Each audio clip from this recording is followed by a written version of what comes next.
सभी देखने वालों को नमस्ते। ओम नमः शिवाय। सबसे पहले तो आप सभी को सावन के पावन से महीने की बहुत बहुत शुभकामनाएं। सावन का महीना अत्यंत पूजनीय, बहुत ही शुभ महीना माना जाता है। भगवान शिव की पूजा के लिए ये महीना खास माना गया है। तो आज की इस विशेष वीडियो में आपको यही पता चलने वाला है कि कैसे सावन के महीने में हम भोले बाबा के लिए उपवास ले, किन नियमों का पालन किया जाना चाहिए, कौन सी चीज़ें खानी शुभ है, कौन सी निषेध है।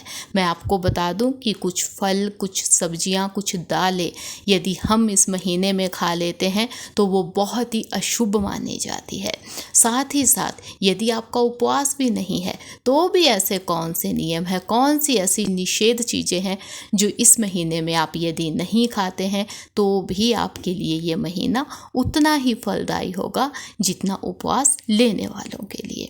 तो वीडियो बहुत ही विशेष है, अंत तक देखिएगा ताकि आप सभी नियम, सभी विधि विधान सावन के महीने के जान सके। आइए चलते हैं अब सब कुछ जानने।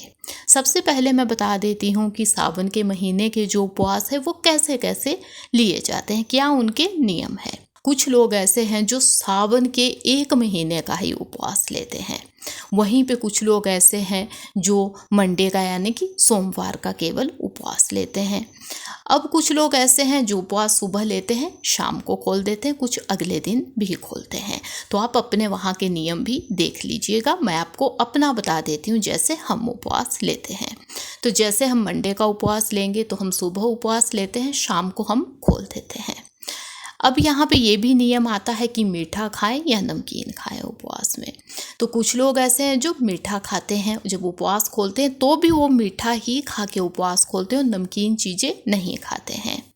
वहीं पे यदि आपको कुछ स्वास्थ्य संबंधी समस्याएं हैं, जैसे आप डायबिटिक है या आपको मीठा खाने की मनाही है किसी भी वजह से, या आप ऐसा उपवास नहीं ले सकते जिसमें मीठा ही खाएं या शाम को भी जब उपवास खोले तो आप मीठा नहीं खा सकते हैं, उस स्थिति में आप सेंधा नमक खा सकते हैं, क्योंकि सेंधा नमक उपवास में खाने के लिए सही कहा गया है। सफ़ेद नमक आप नहीं खा सकते। यदि आप सफ़ेद नमक खाते हैं तो आपका जो उपवास है वो खंडित माना जाएगा। इस चीज़ का ध्यान दें। तो आप अपनी सेहत को देखते हुए जो भी मैंने नियम बताए इनमें से कैसे भी उपवास ले सकते हैं। अब चलते हैं ये जानने कि हमें खाना क्या है, उपवास में क्या है निषेध, या यदि उपवास भी नहीं है तो भी आप इन नियमों का पालन कीजिएगा जो मैं बताने वाली हूँ। तो सबसे पहले आपको मैं वो फल बता देती हूँ जो आपको सावन के महीने में गलती से भी नहीं खाना है। उसका नाम है नाशपाती। नाशपाती का फल बिल्कुल ही निषेध होता है सावन के महीने के लिए, तो गलती से भी आप इसे ना खाएं। उसके बाद कुछ सब्जियां भी ऐसी है जो हमें इस महीने में नहीं खानी है, जिसमें पहला नाम आता है बैंगन का। बैंगन एक ऐसी सब्जी है जो पूजनीय दिनों के लिए निषेध मानी जाती है, तो इसे भी आप गलती से भी ना खाएं। इसके साथ साथ ही कटहल खाना भी निषेध माना गया है, इसे भी पूजनीय दिनों में नहीं खाया जाता है, तो सावन के महीने में आपको कटहल भी नहीं खाना है। उसके बाद आता है साग। कोई सा भी साग हो, चाहे वो मेथी का साग है, पालक का साग है, चौलाई है, जो भी साग है वो हमें नहीं खाने चाहिए। इसके पीछे की ये भी वजह है कि देखिए आजकल जो मौसम है कच्ची मौसम कहते हैं, मानसून का समय है, तो जो इसमें साग होते हैं उसमें कभी कीड़े हो जाते हैं, छोटे छोटे जीव भी होते हैं, हो सकता है कि वो हमें दिखे भी ना। तो यदि कहीं जीव हत्या हो गई तो उसका पाप हमें लगता है। इसीलिए सावन के इस महीने में हमें ये चीज़ें नहीं खानी चाहिए ताकि गलती से हमसे किसी जीव की हत्या ना हो जाए। इसीलिए आपको साग खाने से बचना है। इसके साथ ही जो पत्ता गोभी है, फूल गोभी है, इन्हें खाने की भी मनाही है। इनके लिए भी वही बात है कि इनमें भी छोटे छोटे जीव हो सकते हैं, तो हमें इन्हें खाने से भी इस शुभ महीने में बचना है। उसके बाद दालों में यदि मैं नाम कहूँ तो एक दाल ऐसी है जिसका नाम है मलका। मलका की दाल, जिसे पीली दाल भी कहते हैं, इसे खाना भी निषेध माना गया है। तो सावन के इस पूजनीय महीने में मलका की दाल खाने से भी आपको बचना है। इसके साथ साथ ही जो तामसिक भोजन होता है, तामसिक भोजन भी निषेध माना गया है भोले बाबा के इस शुभ महीने के लिए। तामसिक भोजन होता है जिसमें मीट भी आता है, जिसमें अंडा भी आता है, लहसुन प्याज प्याज भी आता है। ये कोई भी चीज़ें हमें इस पूजनीय महीने में नहीं लेनी चाहिए, तो इस चीज़ का भी आपको ध्यान देना है। उसके साथ ही जो नशीली वस्तुएं होती है, जो नशे वाली चीज़ें हैं, चाहे पीने के हैं, खाने के हैं, वो कोई भी वस्तुएं हमें इस शुभ महीने में नहीं लेनी है। साथ ही साथ जो कड़ी होती है उसे खाना भी ज़्यादा सही नहीं माना जाता है सावन के महीने में, तो आप इसे खाने से भी बचें। इसके साथ ही एक खास चीज़ है जो विशेष सावन के महीने के लिए निषेध कही गई है, वो है कच्चा दूध।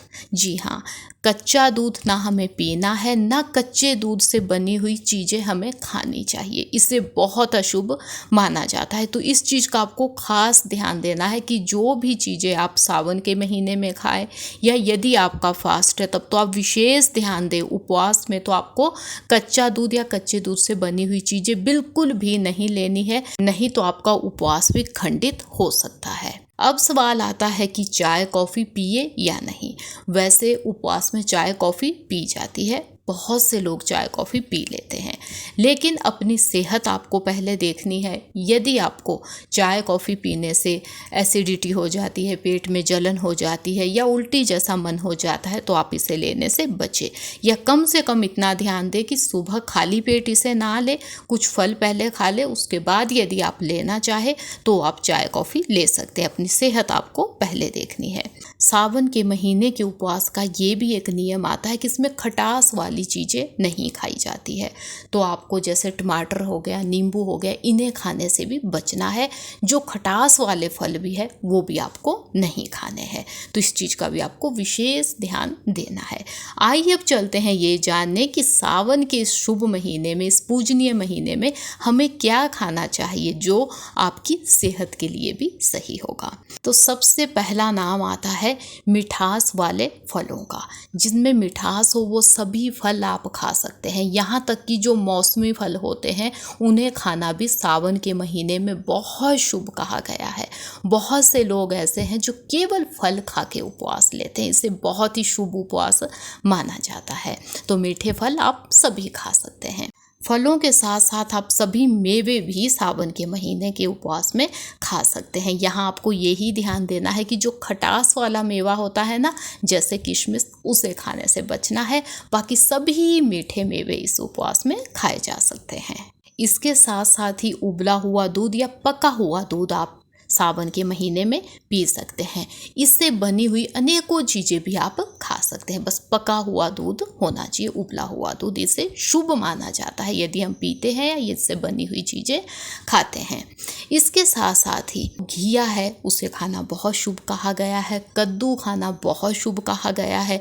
यदि आप मीठा ही इस उपवास में खाते हैं तो इन्हें मीठा बनाएं। यदि आप नमक ले लेते हैं तो सेंधे नमक में इन्हें बना के भी आप खा सकते हैं। इसके साथ ही आप आलू सावन के उपवास में ले सकते हैं। शक्करकंदी से आप अनेकों चीज़ें बना के खा सकते हैं।